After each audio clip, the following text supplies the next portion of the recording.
It's 93.3 Real Talk Radio. Warchant TV begins right now. Corey's up in Atlanta, so we're set up a little bit different, but I see him. Hello there, sir. Iris, what up? How is everybody? You guys doing okay? Stop beating on your mic, man. Sorry. Sneaky start. Sorry. Budgeting the mic. I do like him up there better, though. I'm not going to lie. I don't know what it is. I can't really put my finger on it, but it's something I like about it. So. Yeah, don't be mean. You had enough of them on the hill.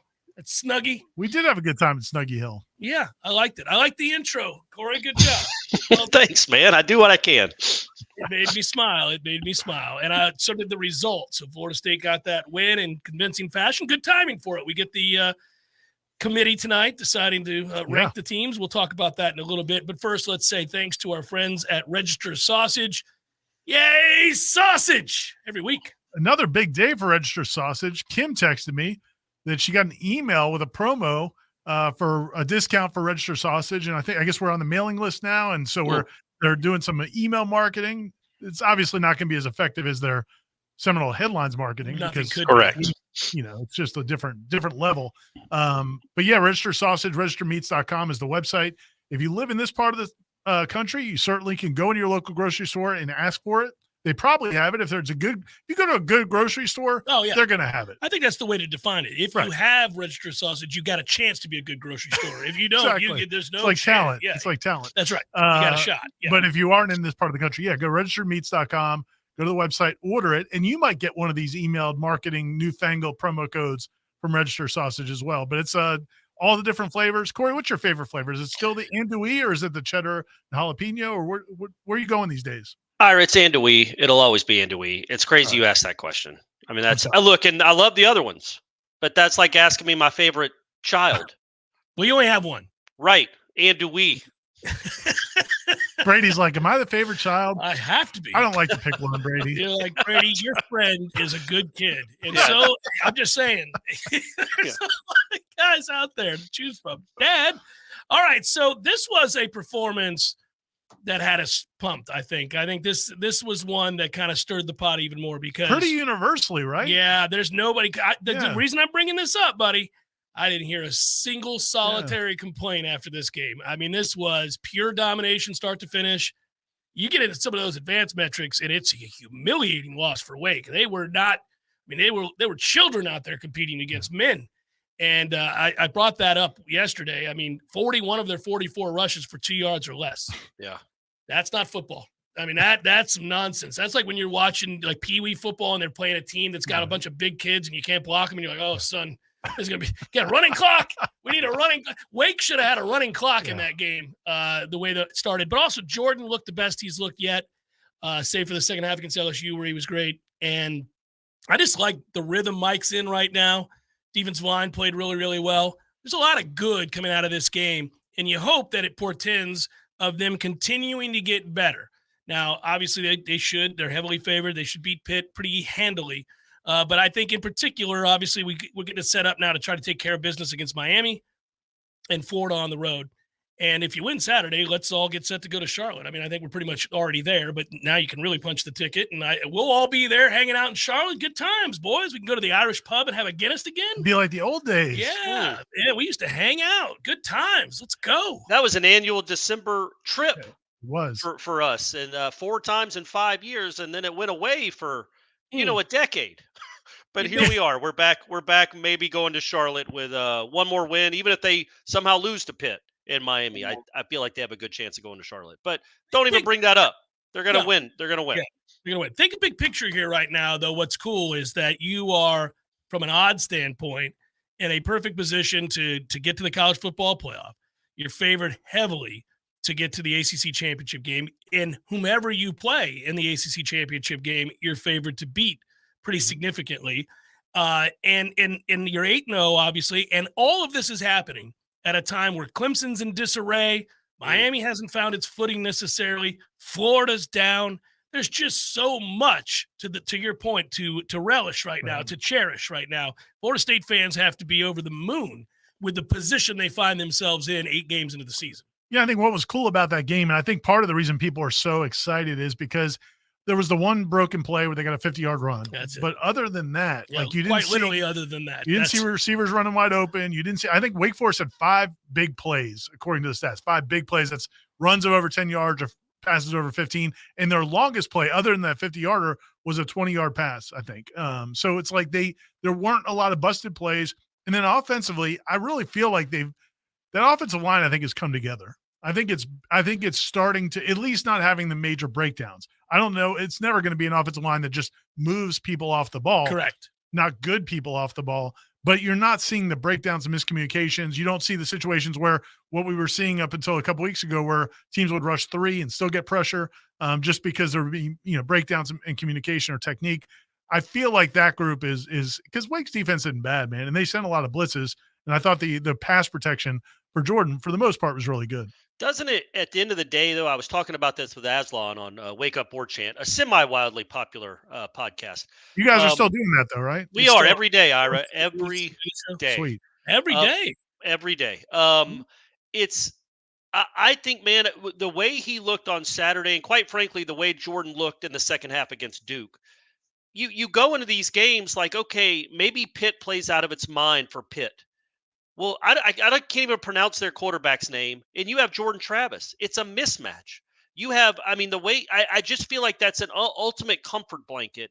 He's probably not going to turn the ball over much, maybe one time. He's turned it over twice all season, but he's playing at a high level with weapons everywhere, and you just feel so comfortable that even if they don't play great, they've got that guy.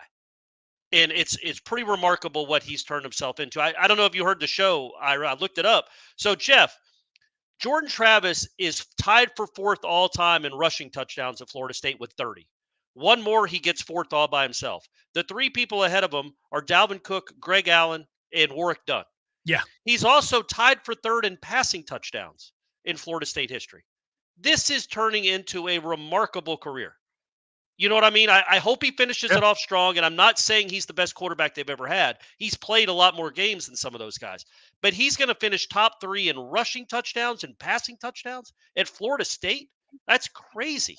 Oh, it's a remarkable career, and I think I'll do you one better, is somebody who has, been critical of him in the past. I largely have accepted, as everybody have heard, how good Jordan Travis is, and I even talked about it a lot last year after the LSU game. I watched the transformation. When we all went to the LSU game last year, I went, oh, my God, this guy's becoming something he's never been before, because they threw the kitchen sink at him. Yeah. And from that point forward, we just wanted to see how high was his ceiling? How good could he get?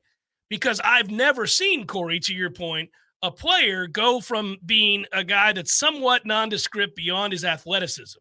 His ability to make you miss was always in place.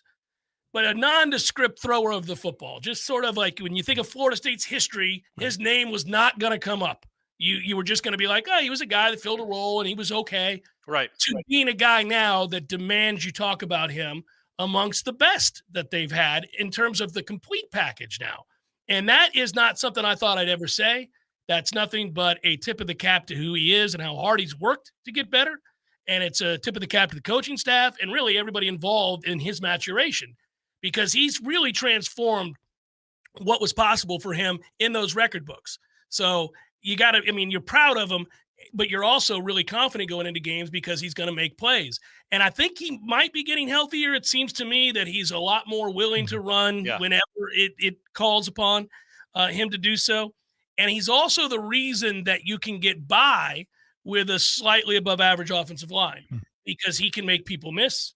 He can extend play after play if he needs to, and you can spread people out and really cause a math problem with his legs.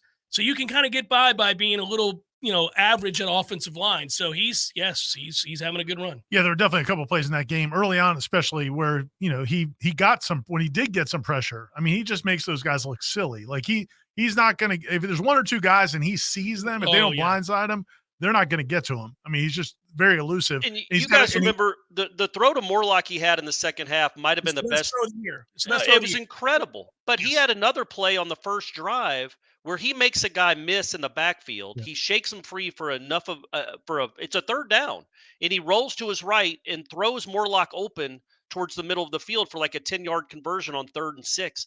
There aren't 5 quarterbacks in the country that make that play.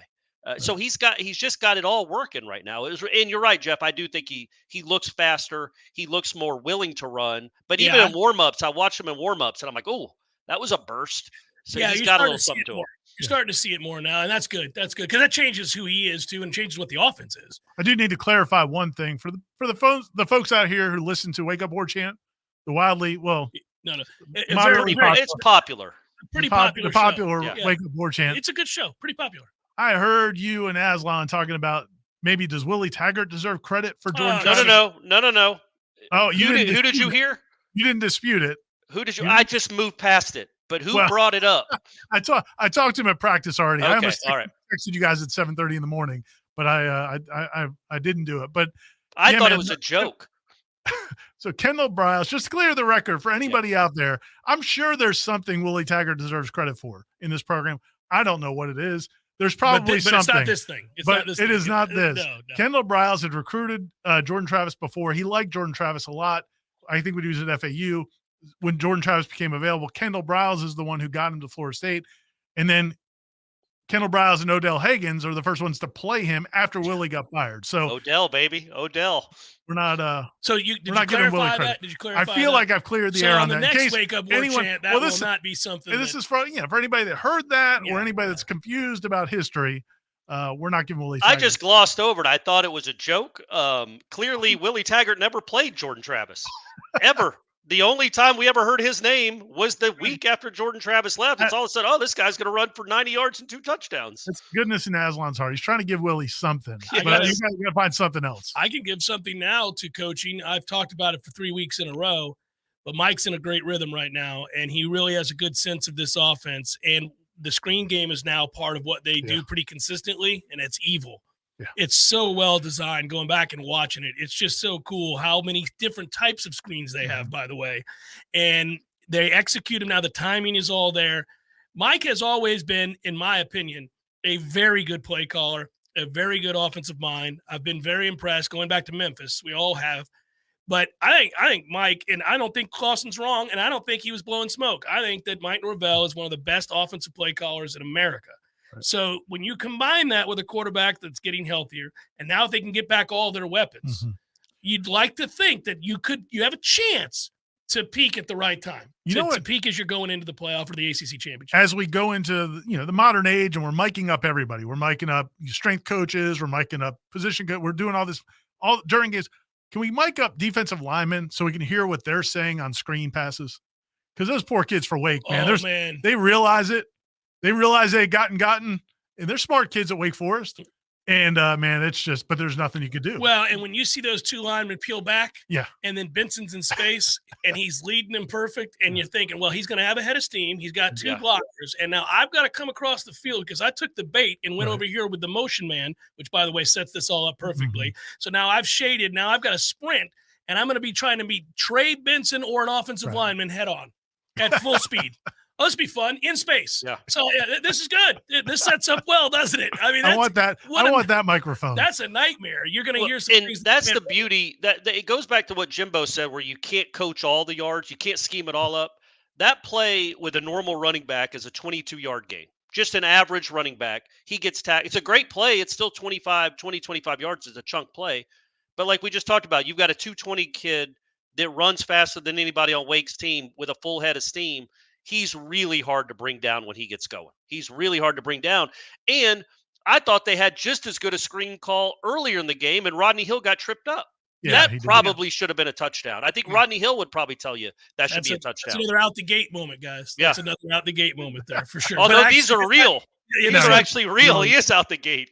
It's a real out-the-gate moment. Robert wrote, hypothetical, if Ira, Jeff, and Corey made up a 3-person playoff committee, what would be your methodology? Where are you putting FSU, and are you punishing Michigan at all? Well, if you're meaning punishing Michigan for the cheating, we have to wait until the investigation's over. So no, not in. No, we don't. They've been cheating. Well, no. Just allegedly. Mind here, Corey. No, I'm saying if you're on a committee, you can't just assume that. You got to wait until we find out. This is our committee. This is our committee. We're punishing them. No, I'm punishing them because they haven't played anybody. Well, I'm punishing because they cheat. So for this week, what I would do is probably have a combination of Georgia or Ohio State 1 and 2. Doesn't really matter to me which one you do. And then I'd have us 3rd. I have Florida State 3. And then I'd have either Washington or I have Washington 4th and I have Michigan 5th. So Because Michigan hasn't played anybody. Do I think Michigan is better than Washington? I do. Do I think Michigan is better, maybe better than Florida State and Ohio State? I absolutely do. But given their resume currently, I couldn't place them there. Yeah, we were talking about that the other night. I don't know if you start at this point. It's like, is Georgia automatically number one? I know, Corey, you've got some affinity for Georgia.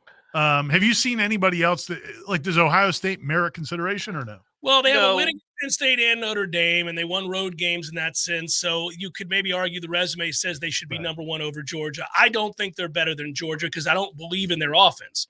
I think Georgia would shut down Ohio State's offense every day of the week. If that matchup happens, Georgia's going to win that game. To beat Georgia, you've got to have a special quarterback. That kid at Ohio State is not special. Correct. In any sense. They have a special wide receiver. Right. They just don't have a special quarterback. They do.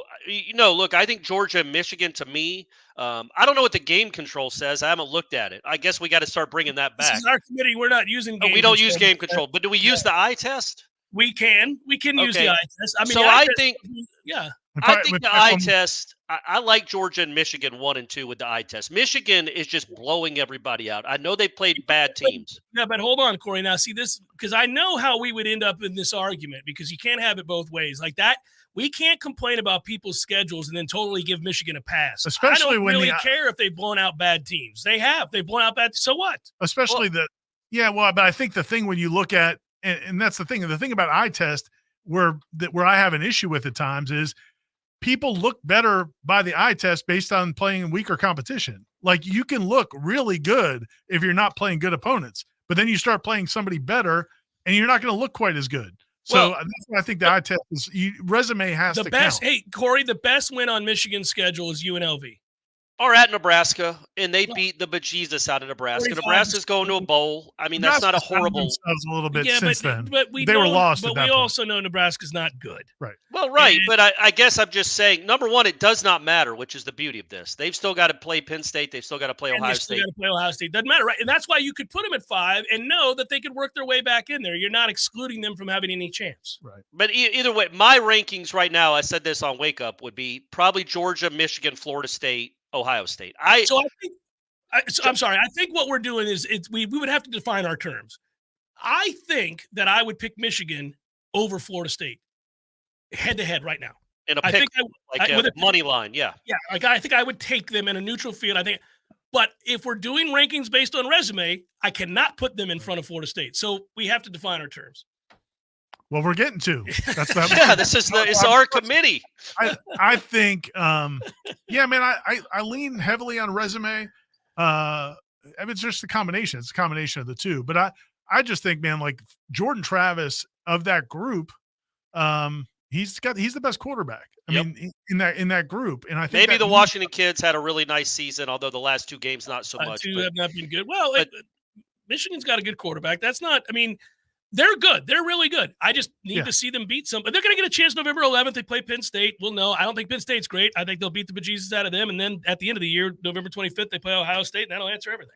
It's cool that we're talking about this again, though, huh? It's been a minute. That's the highlight, is that these other teams that are in the conversation, that we're in the conversation with, the reason this discussion's relevant is because we're trying to divvy up who's going to be where for which playoff game. It was like, this is amazing. It was like those last, I don't know, man, 6-7 years, it was like you were covering a different sport.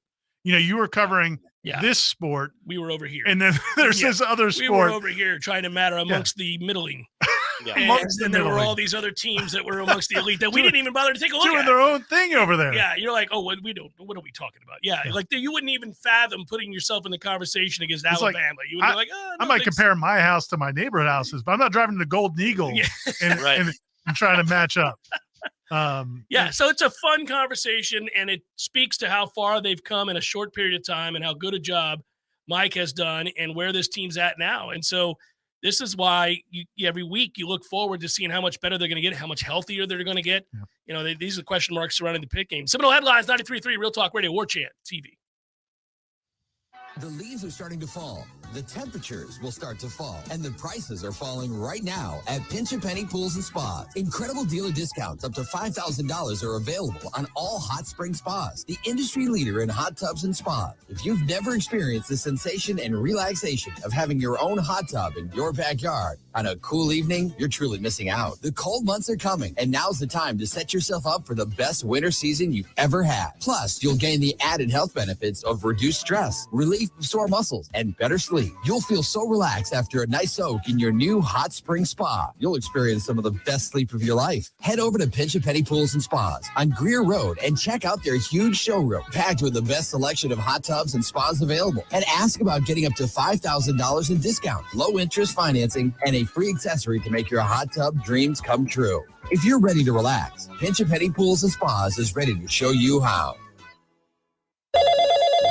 Thank you for calling the Medicare Help Desk. How can we help you? Can you help me choose the right coverage for myself and my wife? We sure can. We can help you choose from Medicare supplements, Medicare Advantage, or standalone prescription drug plans from over 30 different insurance carriers. How much does it cost? We have a fixed income and can't afford extra expenses. At the Medicare Help Desk, the consultation is completely free. We are here to help. Thank you, Medicare Help Desk. Hi, this is Justin Colvin, founder of the Medicare Help Desk. In my 17 years of experience, I routinely speak to seniors who are overwhelmed by the multitude of coverage options available to them. That's why I created the Medicare Help Desk, a place for you to get clear answers to all your questions and make sense of all the confusion. I've helped thousands of clients, and I live right here in Tallahassee with my family. I am active in my church and wish to help and serve my community. If you need help navigating the Medicare landscape, I'm easy to find. Just visit the MedicareHelpDesk.com. That's the MedicareHelpDesk.com. This is Dr. James Ryan Finn at Finn Chiropractic. In Florida, we have hurricanes, and we can predict these storms, just like we can predict your health. The early warning signs of a bad health storm include neck pain, back pains, headaches. Before it turns into a catastrophic Cat 5, get in to let us get to the cause of your problem at Finn Chiropractic. Go to finnchiro.com for our online special at FENNCHIRO.com. That's Finn Chiropractic, FENNCHIRO.com, because your chiropractor loves you, and there's nothing you can do about it. Lawson & Lawson Electrical Services has been Tallahassee's preferred residential electrician for over 30 years. Hi, this is Rowdy Lawson, and we've earned our reputation because we care about our customers, about quality, and about providing great service. We stand by every job we do and consider it a privilege to work on a family project like a new house, a custom addition, or a green renovation. For all your residential or service projects, call the good guys, Lawson & Lawson Electrical Services, 562-4111. Man, I just got a text from my wife. She wants me to cook dinner and then snuggle on the couch next to a roaring fire. So what's the problem, Dave? You already got the new grill, and you're a great cook. I got one major problem. We don't have a fireplace. Man, that's an easy fix. Just call Hearth & Patio. They got a lot of fireplaces that can help you for your romantic evenings. Wood, gas, electric, and a ton of different sizes, man. Call Hearth & Patio today, 850-727-4282, or visit them online at hearthpatiotallahassee.com. Hearth & Patio, ignite in your life. Life is stressful. Dinner shouldn't be. That motto is why Register Sausage has been doing business in the Florida Panhandle and Lower Alabama for over 75 years. A proud sponsor of Seminole Headlines, Register Sausage always provides the best Southern smoked sausage to over 140 grocery stores and restaurants throughout the Southeast. Headliners have discovered the Register's difference. You can too. To find a store that carries Registers near you or to buy directly, head to registermeats.com. That's registermeats.com. Register Sausage. Yay, sausage! Seminole Headlines returns now. Head to YouTube and search for Warchant TV today to catch the show live or on demand. Now, here's Jeff Cameron, Ira Schofel, and Corey Clark. Rolling on, Seminole Headlines. Looking forward to your questions. I imagine many of them have to do with Dabo Swinney. We've got a two-part thing here, guys. We get to do Dabo for Coach Speak on Thursday, obviously, and actually, good Lord, guys, I don't know how we're going to do this. We got to whittle this thing down to a reasonable time frame for Coach Speak on Thursday. There are a lot of guys who have something to say and express themselves, whether they should have or should not have. A lot of coaches are. We're at the time of the year where the writing's on the wall for a lot of guys. That's true. That's true. And remember when I think it was the episode where the guy asked Jimbo in the crowd, "Where's your loyalty?" Which was Florida State's whatever that guy's name was from Spartanburg. Mike from Tallahassee. No, but the guy from South Carolina last night. Tyler from Spartanburg. But most of those calls, if you remember, were screened to the point where I feel like it was either employees or employees' friends calling in to ask softball questions to Jimbo. Sure. Towards the end of Jimbo's time, for sure. That's what I'm saying, that last one or two. Holy moly, at Clemson, they are just, hey, speak your mind, baby. Speak your mind. We will give you a platform. It's a plant. I don't know that I buy that the call was a plant. I do think Dabo was fine with them letting him go because I think he had already knew what he was going to get. Think about the stats he had. He knew what he knew. Well, but he knew he was going to get it. Like it's been going that way. He's been getting hard calls. So he knew there was going to be a call. I don't think it was a plant because it was kind of personal and bringing up the Bible. I don't think Dabo would be cool with somebody bringing up Bible verses. I think. Well, okay. So here's what I would tell you. I think he knew there was going to be a call or two. Yeah. And maybe even suggested we let a couple of calls come through because I want to remind these people how awesome fortunate, I am. How fortunate I want are. everybody to understand just how appreciative of me they should be and their sorry ass little lives in this tiny little community. But if not for me, you'd still be out here, living this going 7-5 every year, and not mattering in any way. So yes, that's what I mean by plan. I mean, I think he knew, and he was just let it ride. And did he say he's never failed at anything in his life? Yes, and he said a lot of crazy things. He said he wanted to get married. He got married. That was, dude. That really, for most of us, that's our biggest accomplishment.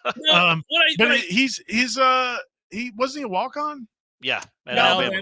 So is that some great? I mean, it's cool. It's better than most people. Yeah, it's an achievement. It's better than most people. Yeah. But to me, I don't think you've been a success in athletics as a player. If the height of it is you become a walk-on. Well, I mean, that's cool. It's a weird thing to say, no matter what your level of success is, that I've never failed at anything. That's a weird thing to say. But also, look, we guessed last week that I thought he was on the verge of a breakdown. Like, we've seen this coming. That microphone last week where it looked like he wanted to throw it. Yeah. We talked about it on Coach Week. I'm like, man, he's that close to slapping that mic off the dais. He was really close this week. And you can see he's beginning to break. And there are many reasons for that. But one of the things that I find fascinating is he's done this a lot in the last year and a half. And I just don't know how he sees that this benefits him to continually chide fans on the whole about how unappreciative of him they are. It's just a weird stance to take. It's so insulated. I don't think it's the last year and a half. He did it. I think one of their championships years where they gave up a lot of points to South Carolina and still won. But everybody was complaining about the defense, and he's like, "Y'all going to complain about the defense? We just beat South Carolina for the 4th year in a row and are going to the playoff." So he's had this bubbling in him for 5 years. It's just now they have more ammo to point out, hey, man, your program's kind of crumbling and you're not really doing anything about it. He's also right to say, look at what I've given you. Now, we are not 3 years into this. This is not 2006 Florida State. They were number 2 in the country last year in November. Yeah, and listen, nobody would argue with you about his successes and what he brought to Clemson and his overall record. And even last year was thought to be a down year and they won 11 games. Right. But you can't be the guy prattling on, shaming fans, answering a question about being 4-4 about how great you are. How's that going to go? It's never going to be a good look. It's never going to be a good look. How would you answer it? Bobby Bowden. Bobby Bowden had said that. And there were a couple times where he took shots at fans. It's never PlayStation All-American. Never smart. It's never smart. But he could have literally said, you guys were going to close this program down. Literally, you guys were going to be done with college football. Who knows what this university would be right now? You wouldn't have that stadium. You wouldn't have any of this if it wasn't for me. But he never did that. I mean, it's just because why would you do that? It's just a ridiculous thing to do. He starts okay with the answer. The initial answer, you're free to have whatever opinion you like. I think we've had a lot of success around here. He could have ended it there. Yeah, that should have been right. That should have been the ending. And if you were really smart, and let's say you knew this was coming, you would have told the freaking host of that show, by the way, just so you know, host of the show, here's what we've done in the last 7 years. It's second only to Georgia and Ohio State or whatever it was, or Alabama. And, at that point, because you're playing ball together here, man, that host at that point ends the call. Thanks, Dabo. Thanks for taking the high road. I'll have you guys know out there. Right. Boom. Now he lays it out there for everybody to hear. Yeah. And Well, thanks, guys. You don't have to say that, but I know everybody's frustrated, and you take the high road. You can't do that. And the problem from Dabo is that it's not just this season. And like Corey, you make the point. Last year, at one point, they're number 2 in the country. Fine, except for the fact that for years now, it's been years now where his decisions in terms of promoting from within are ridiculed, and they come back to haunt him. You look at he had to make a change at one of his coordinators last year. He was forced to because it was so bad. Then refusing to entertain the transfer portal, where you've got Florida State, who just beat you in your stadium, has a lineup filled with transfers, and you refuse to do it. So, that's the frustration from them. You ran off DJ Uyunglele, and you brought in Cade Klubnik, who's not playing a whole lot better than DJ was, and you're not winning more games. Like, every decision, there's things to complain about, and now the results are all bearing out the concern. Right. All that is granted. And Clemson fans are right to point that out. But I'm saying in the one-to-one interaction of you're no better than Tommy Bowden, why are you getting $11 million a year to be 4-4 is outrageously stupid. It is. That's all I'm saying. It's an outrageously stupid take to have. But of course, it's a call-in show from a fan who's obviously frustrated. This is what you get. But it's what we talked about on Coach Coach reading Speak. the comments section of a website. Right. Jesus. But that's why we gave Kyle Whittingham the one compliment in Coach Speak show history. Yeah. Because he got questioned by a reporter. A question was asinine, and he didn't get upset. He just said, I think we've actually been really good. And he cited the actual number for what they were ranked against the pass. And the thing that gets lost in this, and I hope Florida State fans don't get mad at me for this, Clemson has great fans, incredible fans. They've been filling up that stadium for years before Dabo got there, before they had good teams. And I just don't think he appreciates playing in a stadium that maybe, go coach Wake, man. Go coach Wake for a year when the students that show up all leave at halftime and half your stadium is garnet. Even though you've beaten this team you're playing every year since 2018, it's appreciate the fan base you have and don't assume all Clemson fans are that dude on the radio show that's calling you, because they're not. They're upset with this season. They're frustrated. That doesn't mean they think you suck as a coach and they don't appreciate what you did the last decade. Well, right. It's a vocal minority. It's a guy that's calling in who's frustrated, and you got to know what that is, and you got to categorize that before you ever get to where you're answering that question. You got to understand from the source that you got this question, and just move on from that. But at the end of the day, for him, and I say this all the time, and I said this about Coach Bowden, who didn't say anything nearly as egregious as this, but you're never the victim of your success. You cannot play the role of victim here. You're mad because you've succeeded, and you repeatedly tell everybody about how much you've succeeded to this degree that no other Clemson coach before you ever has over a sustained period of time.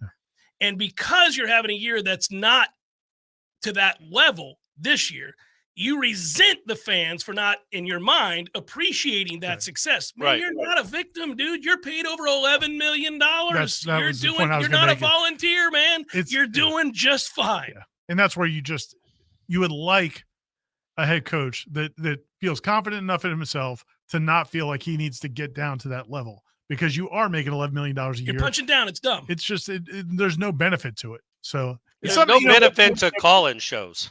Jeff hasn't taken a call since before COVID. Well, everything moved in that direction because after a while, the study showed that listeners to call-in shows got tired of hearing the callers. They were like, well, why would we listen to Jerry in Thomasville say a thing? Who cares what Jerry says? I'm not listening. Is this a white Jerry? Is this a white Jerry? Any Jerry. Any Jerry at all. Okay.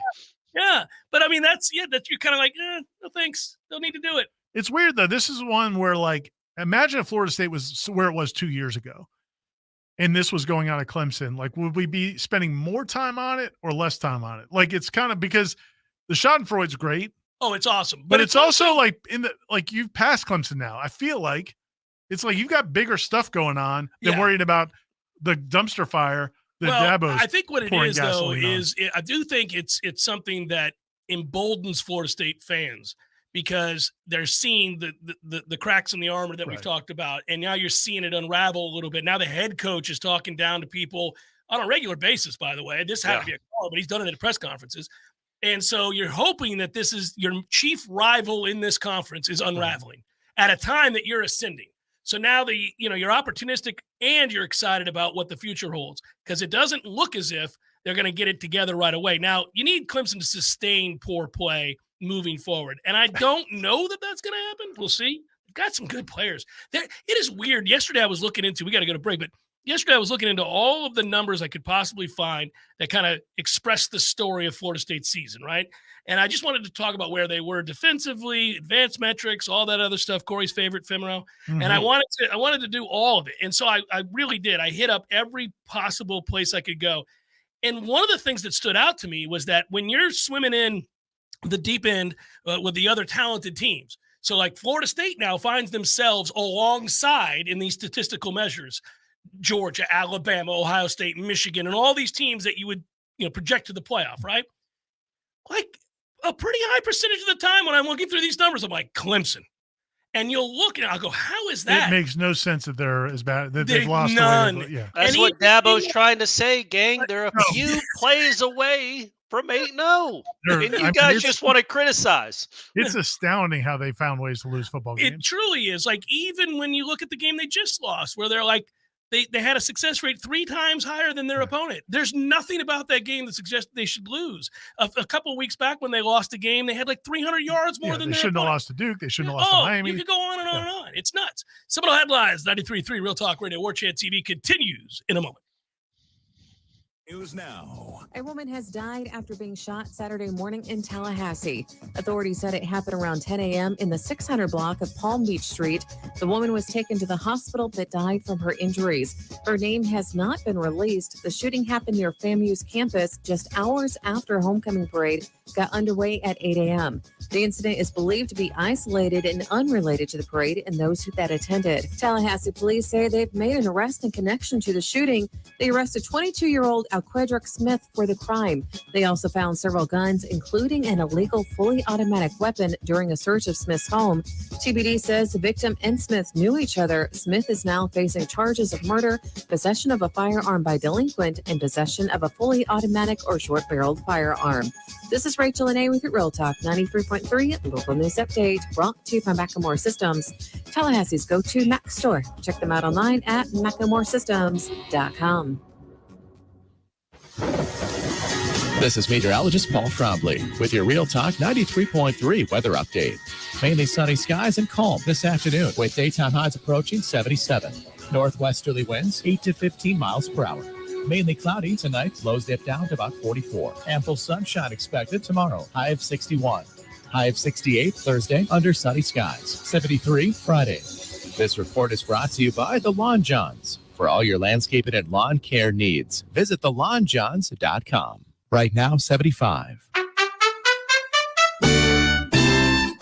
So everybody knows, Eddie, that you are a spectacular cook. Of course they know that. If they go into Bumpa's, the food is always good. I mean, everything on the menu. Mm-hmm. Everything at Gordo's is delicious. I always, of course, get the bungalow chungla, as I call it. The bungalow chung, Jeff? Is that what is the pork? The bungalow chung, Jeff. Okay, the bungalow chungla. It's delicious. All these things, all the items, everything you do, a master cook. But, sir, I would ask you, what is a skill that you possess that you're particularly proud of, that nobody would know, and that you could share with us here? Growing hair, Jeff. Growing hair. You're an asshole. Gordo's, bringing the flavor and flair of Cuban food to Tallahassee since 1996. Life is stressful. Dinner shouldn't be. That motto is why Register Sausage has been doing business in the Florida Panhandle and Lower Alabama for over 75 years. A proud sponsor of Seminole Headlines, Register Sausage always provides the best Southern smoked sausage to over 140 grocery stores and restaurants throughout the Southeast. Headliners have discovered the Register's difference. You can too. To find a store that carries Registers near you or to buy directly, head to registermeats.com. That's registermeats.com. Register Sausage. Yay, sausage! Seminole Headlines returns now. Head to YouTube and search for Warchant TV today to catch the show live or on demand. Now, here's Jeff Cameron, Ira Schofel, and Corey Clark. Rolling on, I would say, final thing on Clemson, Ira and I were just talking during the break. I mean, the one weird thing about how talented they actually are is that none of us would be surprised if they beat Notre Dame this weekend. What do you? I think that Clemson crowd is going to be great. It always is. I think it's going to be amped up to show Dabo how much they love him. I don't know if it'll matter because I don't think they're going to score a lot against Notre Dame. But yes, it wouldn't surprise me. A lot against them either. It'll be 17-14. Klubnik will either fumble at the Notre Dame 3 or somehow win one of these games. Finally, I don't know how it's taking the under this weekend, huh, Corey? All right, I like it. Get Maybe after it, buddy. At some point, Cade's just going to have like PTSD, take a snap and just throw the ball straight into the air, like Keon Coleman in pregame. Like he's just going to, one of these end game moments, he's just going to snap. Whatever I do is wrong, guys. If I throw it, I'm wrong. If I run it, I'm wrong. Here. Go get it. By the way, in all of our praise for that complete performance last week, we didn't talk much about Keon Coleman kicking ass and that stiff arm on that poor bastard. What do we think? Do we think somebody asked the other night, I think on Smash, do we think he slowed down on purpose so he could give the guy a stiff arm? So he could do that to him? He might have, man. That's cold. He was waiting for him. Yeah. That is cold-blooded. By the way, Corey, Notre Dame, Clemson, over under 45. Way under. We're going way under there. Hard. Yeah, it's going to be a slugfest. Something like that. Okay. Yeah, I think 17-14. That's my prediction there. But yeah, it's funny with Keon is like it's just you take it for granted now. Kind of like Jordan. That's why I wanted to bring up Jordan at the beginning of the show. You just take for granted how good these guys are. And Keon making a one-handed catch, looking like he's just playing in his backyard with his nephew or something. It's just remarkable how easy he can make the game look. I will say this. I don't like it. I don't like the screens they run to him where they have the blockers out in front. He's not good at that. You know what I'm saying? Like the pull it and throw it to Keon with the blockers coming in front and the defense funnels that way. It's almost like a slip screen kind of. Mm-hmm. He's not good at that. They need to run that with Ja'Kai or anybody else, really. Everything else he's exceptional at, though. Okay, that's a pretty good nit, Corey. Yeah, I'll pick a nit. We're trying to win championships here. I like right, how we're going right there when we start talking about Keon Coleman. We go straight to that. I said he was awesome at first. I also think he's wrong. I think it's not on him. Go back and watch those plays. No, he doesn't catch it and go. He always kind of cuts back inside. He's looking for an alley. You want to get it. I get it. He's 6'3". You don't run those plays with 6'3" guys trying to funnel into the defense. You also don't have those guys returning punts, and he's doing it right. Well, that's true. Yeah. Real quick though, on the pass, the one-handed catch. What was funny about that in the post-game press conference? If people watch the video of Keon talking to the media, is there some North Carolina media who are like, man, tell us about that one-handed catch. How did you do that?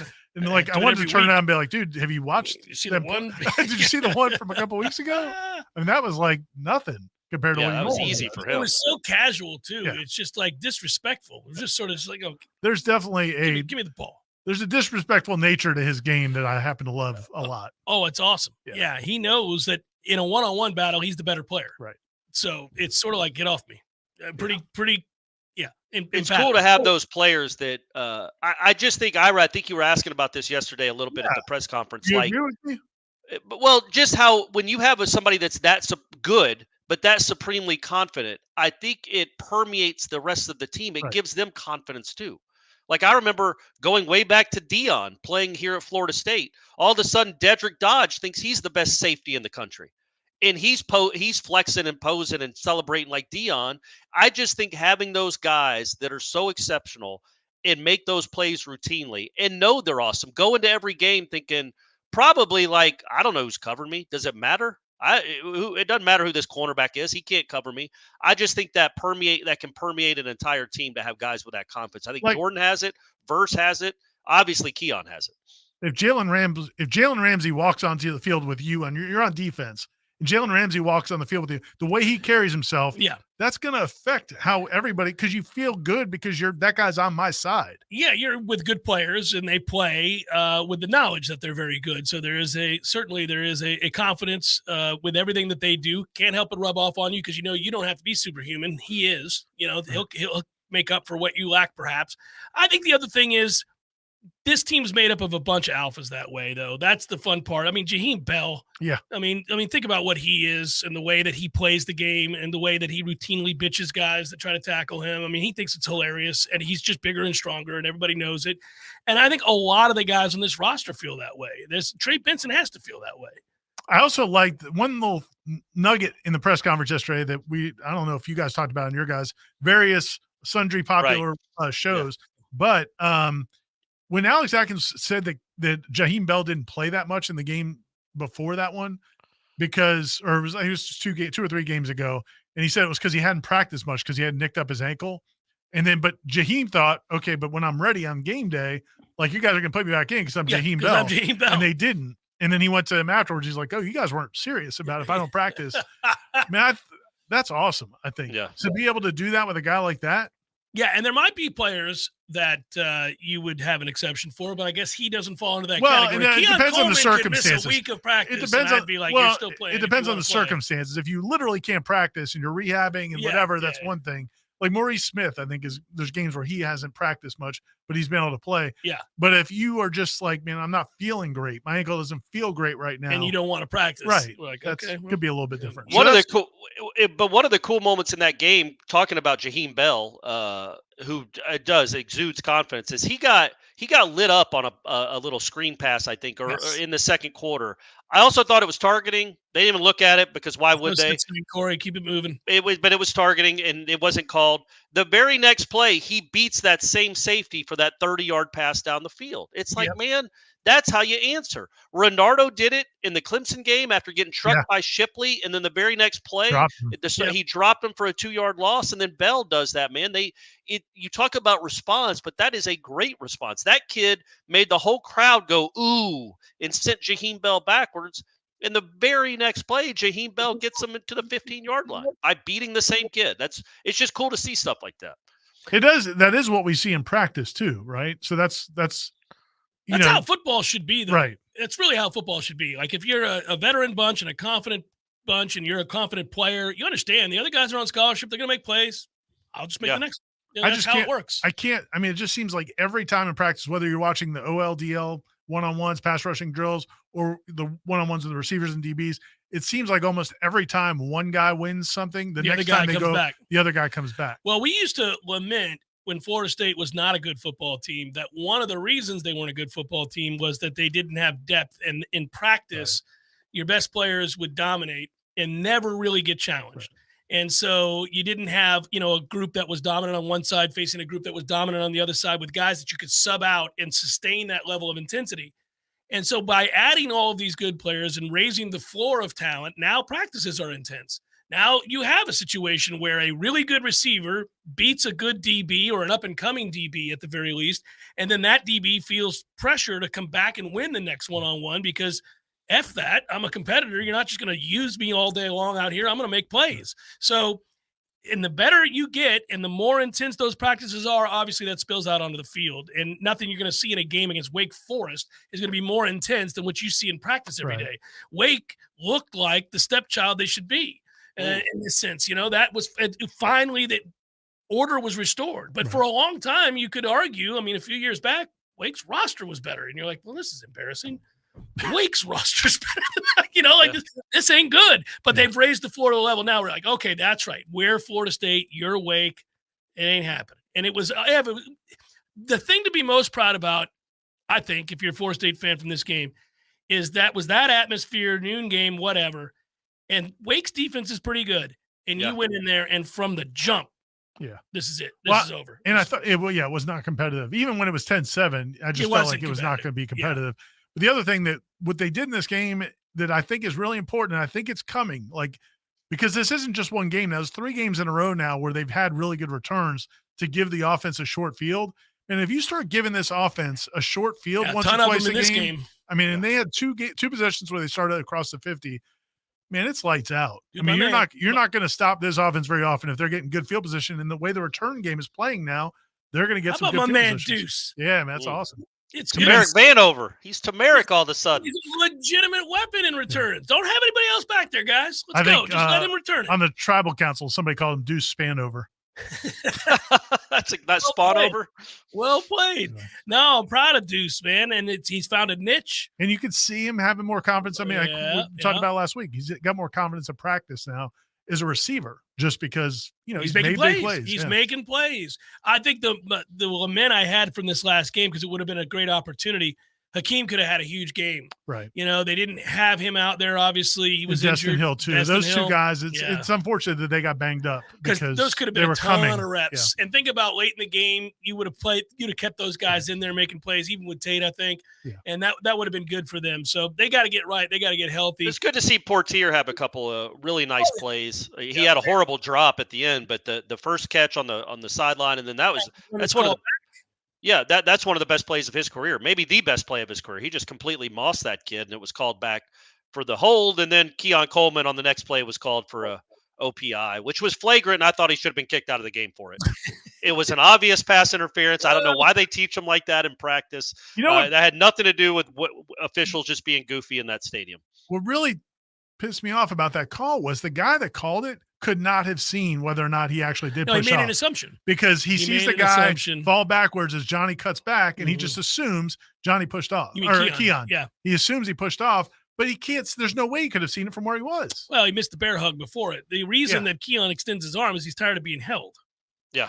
It was preposterous. It's get off me is Right. what he's doing, as one does when you're being held. I would also like to explain what I was So people might hear me talk about Keon with the screen and be like, well, he had a 30-yard touchdown on a screen. That was just a one-on-one. I'm talking about where they pull it and throw it, and he's got a blocker. You're talking more about the tunnel screen stuff. Yeah. Well, just throw it out wide. He's got a blocker in front with two the quick game. DBs. We run the quick game sometimes. Yeah, he has not been exceptional at that. He is exceptional at everything else.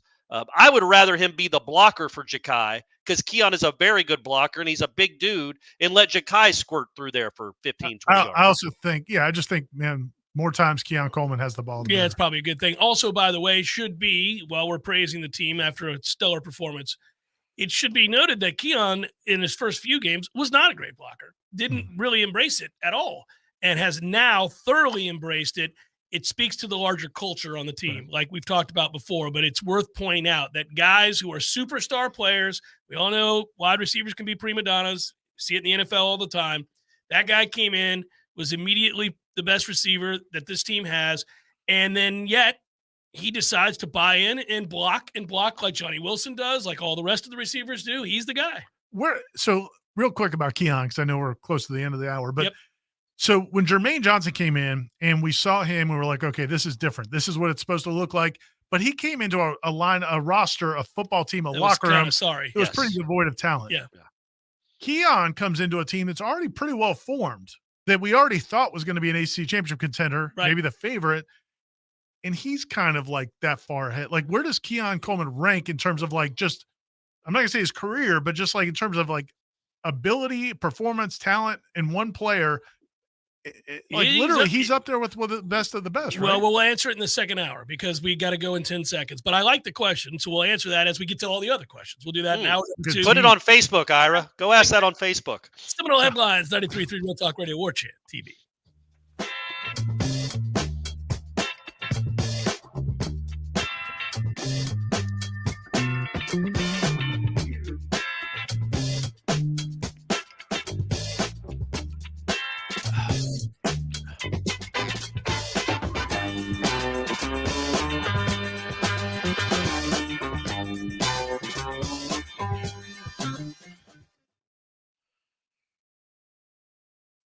But at Birch Orthodontics, they're dedicated to providing the finest care possible. The experienced and friendly staff is trained in all of the latest techniques. So whether you need standard treatment like braces or Invisalign, or you have a more complicated case requiring extra attention, Birch Orthodontics is for you. Set up your free consultation today by visiting birchorthodontics.com, BURCH orthodontics.com, or call 850-877-1692. At Birch Orthodontics, they create beautiful smiles that last a lifetime. Excellence defines us, so we'll never let orthopedic pain and injury define you. TOC is a physician-led team of fellowship-trained specialists providing the highest level of orthopedic care in the region. With 12 centers of excellence and TOC Now urgent care clinics, our patients access affordable, expert care fast. TOC, only experts. Schedule an appointment at teamtoc.com. There's no doubt that buying a home can feel overwhelming, especially if it's your first home. Worried about location, school zones, square footage, inspections, insurance, loan approvals, interest rates, and of course the price. Buying a home could be the most significant investment you've ever made. But there's good news. You have our friends at Legendary Home Loans, and they're on your side and in your corner. They're going to go to bat for you. Shannon Young from Legendary Home Loans can help first-time home buyers get up to $25,000 for your down payment. For first responders, veterans, teachers, military, and healthcare workers, and that's not all, Shannon is an expert navigator of the home loan terrain, and you can trust that he's going to get you the most competitive interest rates and guide you through the process every step of the way. Plus, Shannon will also get your closing costs reduced. It's the Hometown Heroes program at Legendary Home Loans. Give them a call today, 844-FSU-LOAN. That's 844-FSU-LOAN. Or go to FSUHomeLoans.com and ask for Shannon Young. NMLS number 2270-146. This is Jamie McClenny of Trek Financial, co-host of Cover Your Assets here on Real Talk 93.3. Since three of the largest bank failures in U.S. history last March, the S&P 500 is up over 10% as D.C. politicians added an additional $1.5 trillion in spending after raising the debt ceiling. This rally has been extremely narrow as a handful of mega-cap stocks are responsible for over 70% of the gain on the S&P 500 year to date. The yield on the 10-year Treasury has been below the 3-month rate for over 200. Live and local on Real Talk 93.3 WVFT, Greta, Tallahassee. The latest betting odds and live movements from Vegas. This is your action update. Now here are your latest lines from our guys in the desert. Florida Gators hosting the Arkansas Razorbacks at Ben Hill Griffin Stadium on Saturday. Gators bet up from a 5.5 to a 6-point favorite, 48.5 the total. Florida State laying 21.5, down from 22 at Pitt Saturday at Acrisure Stadium for the total of 51. Last week, Notre Dame all over Pitt, 58-7 as a 21-point favorite. It's Pat Narduzzi's most lopsided loss of his coaching career and the most lopsided loss for the Panthers since a 60-6 loss to Notre Dame in 1996. Georgia Bulldogs on Saturday, 16.5-point home favorites against Missouri. Get your free VSiN subscription right now at VSIN.com. For more sports betting news and information, go to VSIN.com. Mike Son at Real Talk 93.3. Your small business is always top of mind. Well, top of your mind. To get it to the top of other people's minds, you need to get your name out front, which is where Staples Print and Marketing Services can put it. A yard sign over there, brochures right here, a banner up there. In fact, your business's message could appear anywhere. And right now at Staples, get $100 off your print purchase of $250 or more. Make a splash with your small business print and marketing materials at Staples. Ends 11/4. Visit staples.com/print for details.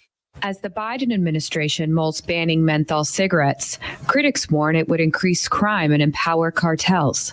Here's former Arizona law enforcement officer Joby Dickinson. Our southern border faces serious problems, and a proposed ban on menthol cigarettes would make them worse. Cartels have smuggled illegal drugs like fentanyl for years. Adding menthol cigarettes to their list of products puts more money in their pockets. Stronger cartels make for a weaker America. Oppose the federal menthol ban. Sponsored by the Border Security Alliance.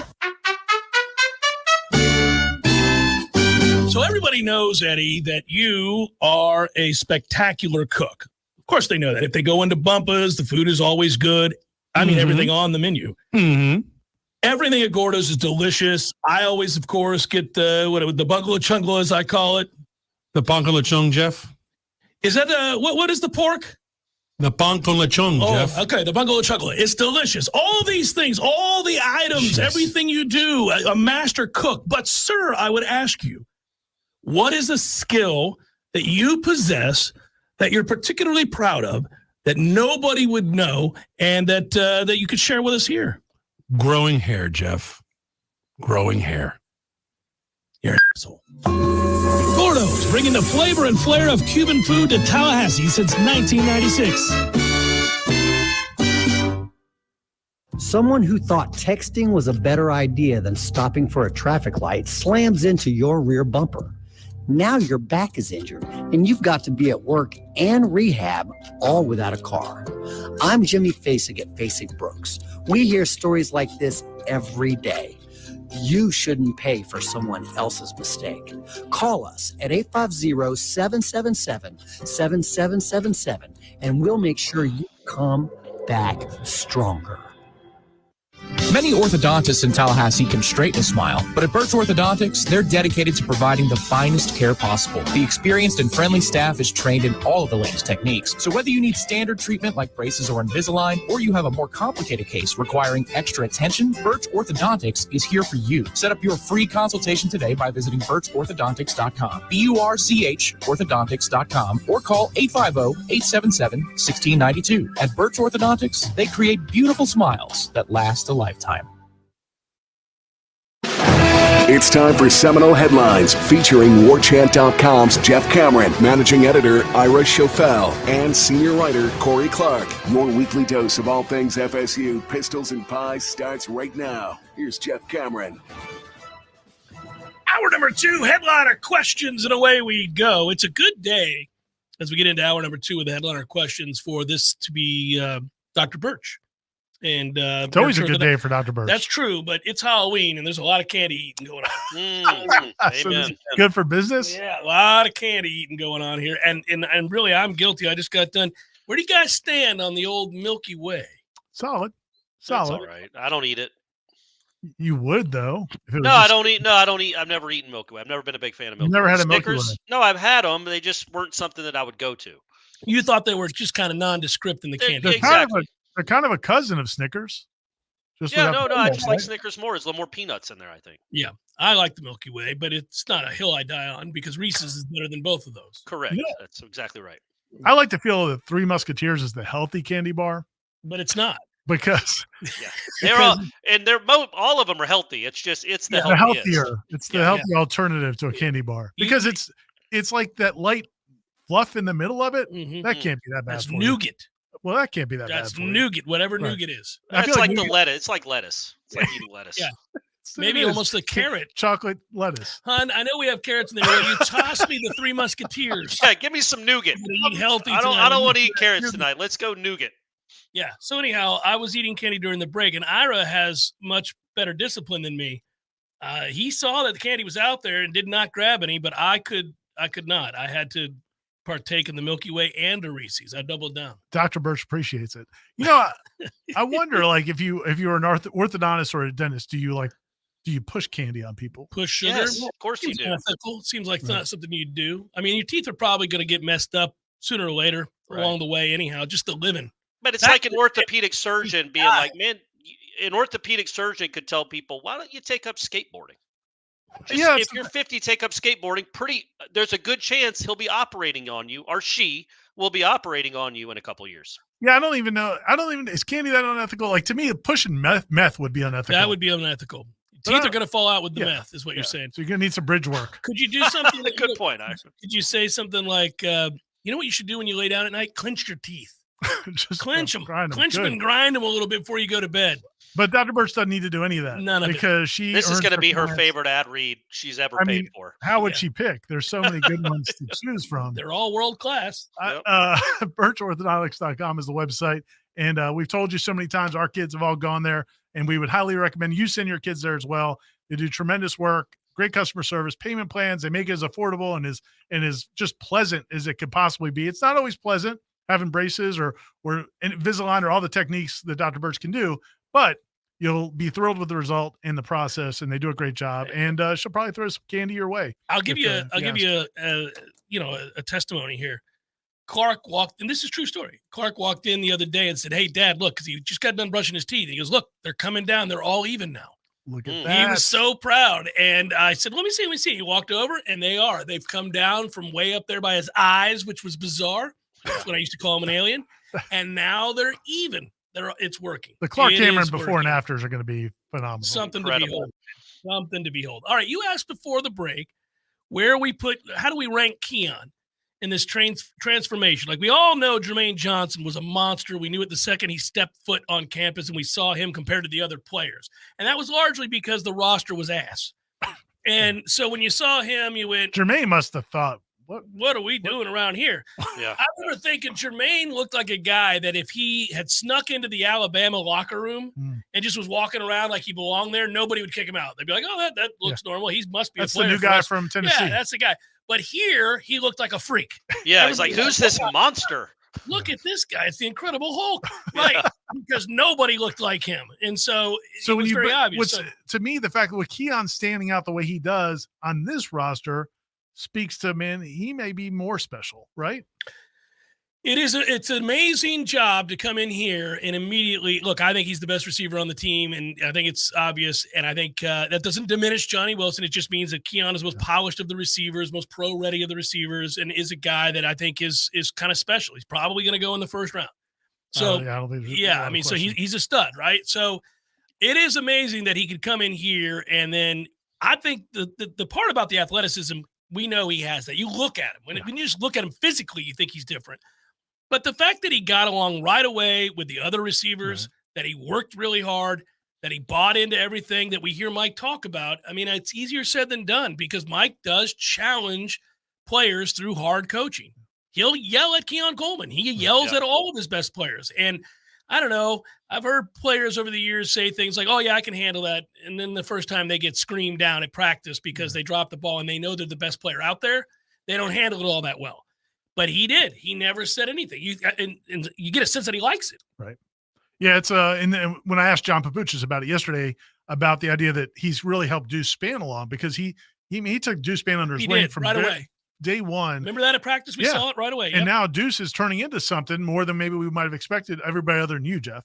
But and I said, how cool is it to see him do that? And he's like, man, Keon's been great for everybody on this team. I mean, he really has. I mean, he's in the same way that Jermaine was, right? Because that's what they challenged him to do. Like, but I bring guess that work ethic. No, I agree. I guess to me though, it's even like I guess Jermaine gets so much credit because he. What is the question you're asking? What are you actually asking us to answer? Is it more impressive what Jermaine Johnson did for Florida State or what Keon Coleman is doing for Florida State in terms of like elevating the whole locker room almost single-handedly? Oh, well, it's hard. Impressive or important? Like, I think Jermaine will go down as one of the most important. If this thing takes off like we think it will and is on the way to doing, Jermaine Johnson he's invaluable. You can't even put words really to how important he was to this program. But yeah, man, they might win a championship with Keon, and because of Keon, like well, I mean, not because of Keon, but come on, man. Jordan Travis is probably going to be the number one answer as to why you win one. And sure, but like Keon, how many other receivers make that play in Death Valley? There aren't many. We're not going to get into a place where we argue and how great he is. He is great. But I'm saying like he might be Jermaine. This is how I meant to word it. Jermaine was a bridge to mediocrity, from awful to mediocrity. Keon is a bridge from good to maybe championship caliber. Right. Like he takes you from a good team and a good offense to an offense that could perhaps win a championship because the teams you see in the playoff, if you get there, don't have anybody that can cover them. Yeah, and the last thing I'll say is I know we got to get headliners questions. Appreciate it. The one thing I would just say is that like it's almost like they were both at the right times because absolutely, yeah.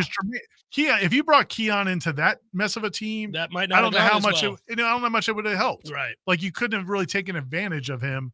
What you have because you didn't have a good offensive line and just whatever the quarterbacks weren't at this place. Yeah. Whereas Jermaine could just be a wrecking crew. Yeah, he could go out there and the receiver couldn't do that by himself. Imagine Parchment on one side and Keon on the other, though. Are you kidding me? Of the contenders left, writes Birch, who's the team you'd least likely want to have to play in the ACC championship game? Oh, so this may shock you. If my answer would be, and you're not going to play him. But my answer would probably be North Carolina because if you have their defense is awful. It's awful. And I agree with you. But that game could potentially, with the receivers they have and the quarterback they have, turn into a shootout and you could lose a shootout. Now, I would pick us to win. I'm not saying we'd lose. The question was, who would I least like to see? I don't like seeing NFL quarterbacks on the other side. So if given the choice, I'd like to see kids that look like that Griffiths kid we just saw. That was fun, wasn't it? That's just me. I like to see kids that look like that facing us. Or Schrader. Maybe get you a little dash of Schrader in there. I don't like to see 6'5", 225 with a cannon. That's just me, guys. So that's my answer, and for that reason.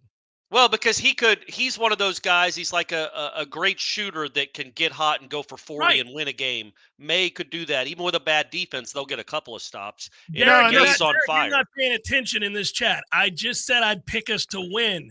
The question was preference, and I don't want to see an NFL quarterback on the other sideline. And it's fair to say, I like Florida State's offense really against any defense. So playing a bad defense isn't really a huge advantage. You know what I'm saying? Because you're going to score on everyone. You score in the mid-30s to 40 on everyone, and that's what you do against Carolina. A weaker offense than you'd rather play. Yeah, give me a sorry offense because we're going to score points. Right. And I haven't watched enough of Louisville to know. I mean, I know they're playing well. They haven't played anybody really. I mean, they beat Notre Dame pretty handily, so they must be. That was a perfect spot for them.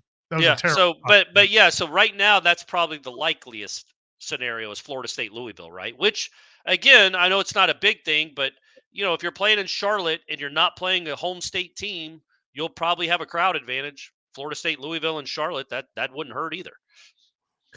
What in God's name, image, and likeness is going on up at Clemson? Who has a better record over the next 3 seasons, Clemson or Miami?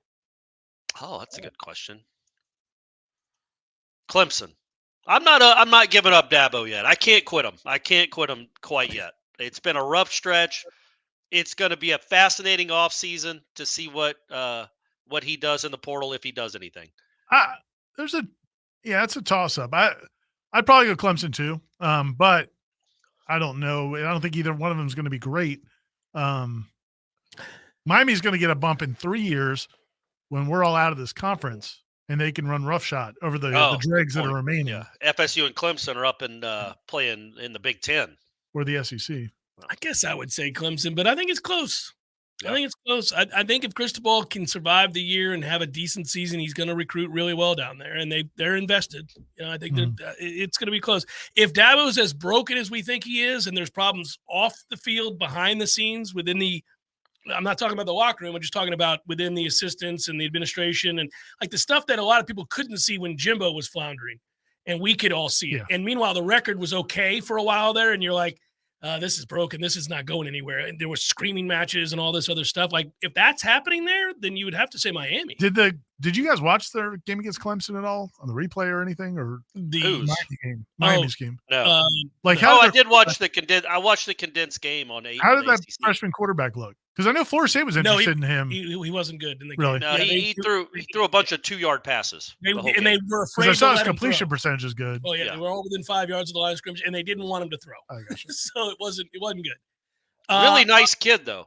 I saw him on the post game thing that the ACC network does, and he was on the stage with Rick and EJ and all those people, and he was a really nice kid. I remember Michael saying that Florida State was trying to flip him. Yeah, and he may end up being good, but when you're a freshman, you get thrown out there, that situation against that defense, they didn't want him to make a mistake. Dad Guy writes, on the off chance Michigan self-imposes a postseason, I'm going to stop you there. That ain't happening. Nope. He does admit it's an off chance. It's a very, very off chance. He wants to know what the ramifications are. Well, it probably means that a one-loss team is going to make the playoff if that happens. Because at that point, because I tend to think that Oregon would beat Washington in a rematch. In fact, if they played tomorrow, I'd pick Oregon to win comfortably. So then you'd have 2 one-loss teams out there, and then let's see, Oklahoma's now lost. Texas has a loss.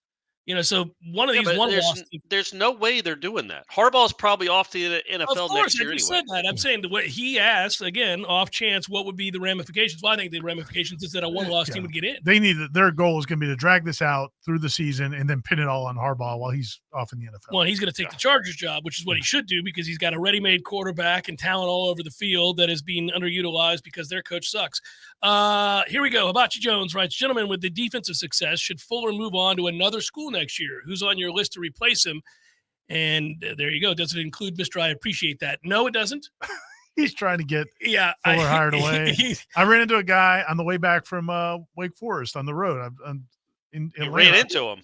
Well, he was staying at the same hotel I was staying at. And we talked for about 3 minutes, all excited, talked about everything. But I'm still not sold on Adam Fuller. I was like, I got it, man. I got it. That's never going to happen. So whatever. Hey, but there is this idea, and he may be alluding to this. Maybe he's not trying to push him out the door, just thinking that he may get a chance. All right. Well, he might. He might. You think he's pushing him out the door? I think you're right. But I'm just saying, he may not have been it that way. And then I think if Adam Fuller leaves, you go after Elko. Well, buddy, I would Right, be Ira? head over heels with that hire. Elko or Dan Lanning? Yeah, sure. Either one. Any other defensive-minded head coach that you love that's kicking ass at the current Hey, school? Dan, Just I don't saying. know Yeah. if you now that you've been a head coach, maybe do you like it as much as you thought you were Come going on to like over it? here. Yeah. Gentlemen, in watching this team evolve last week seemed to be the first time this season that we were less interested in establishing the run first. Can we be effective against tougher opponents with a pass-first offense? Yes, and it's what we should be doing. Yeah. I've been zipping up and down about this all year long. I think that's who they are. Mike's a great coach. He knows a lot more than me. I just think he's hell-bent on running the football because that's been his MO his whole career. But he is not so stubborn as to not realize that sometimes you got to go about it a different way. And I think you are seeing evidence of it now. Yeah. Opening this game with all those the passes hitches, to Keon and the hitches, like he is spreading these people out and knows now that's how we create leverage. That's how we create space. And I think that's what they got to do that. And by the way, they'll do that. They will really have to do that if they make the playoff and face Georgia or any of the defenses that we think they'll face. They're going to have to spread them out and throw to run. They're not. Yeah, Jordan's going to have to run. I mean, that goes without saying. Jordan is going to have to run some too. They're not going to run conventionally against a good defense. No, they're not. But very few offenses do. Yeah, Right. some You know what I mean? can, some Yeah. can, Particularly and this this isn't the group to do it. Spread them out. We got weapons everywhere. Jordan's mobile. Let's go. That's the way to go. All right. Panama Nole writes, now that Wuhan has completely lost it. Real quick on that last note. And I thought Norvell's answer to that when I asked him something about that topic yesterday, I thought his answer was perfect. He's like, yeah, man, but is a 5-year pass to the perimeter, is that not a run? You know, I mean, It's not, and I would argue with him on this. It's not, but in terms of the matter of risk versus reward, Correct. and Yes. it's not like we're throwing the ball downfield. It's not And you're like, still ahead of the chains. yeah, and that's you're accomplishing the same thing. Correct. And that's if why you hear announcers say that yeah. all the time too. But I always think, well, one's very, very physical and the other is not. No, for sure. But I agree. I get it. And sometimes you have to do it this way, and there's nothing wrong with it. It's you got to adapt. All right, back to Panama Nole. Now that Wuhan has completely lost it, what are they doing worse? What are they doing worse? The portal? What are they doing worse? The portal? Oh, or call-in screening. Okay, I see. Call-in My bad. screening. Good. Okay. All right. Come on, Jeff. That's a good question, and you blew it. And, you know, everything about that thing in the show was grammatically correct, Corey. But everything about that show was everybody that played a role in it was bad. Tyler's question was terrible. The way, especially, it took him Dabo failed in his answer. 2.5 minutes to get it off his chest. And then the show producers or hosts are letting him ramble. The screener, the host, Dabo, the caller. It was a total Clemson fail. It's a blank. It was like They overtime Clemsoned. a few weeks ago. When That's the new Clemsoning, is just let people go off the rails on his call-in show. I do agree with what you said earlier, Corey, and I've said it for years. There is no reason to have a coach's call-in show. None. Nobody does it anymore. I think Saban does it, and Dabo does it.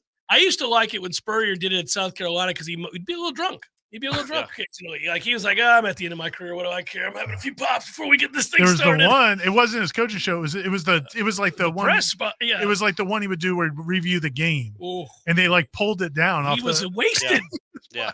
He was plastered because he drank On the beers on the flight back. Yeah. And then he had to address it. Remember that? He's like, listen, I've always had a couple beers after big wins. Yeah. This Saturday night was no different. That made me like him. I was like, good on you, man. He's over there just pounding Coors. Yeah, I'm ready. Give me my sports coat. Let's go, guys. Let's go. Let's break it down.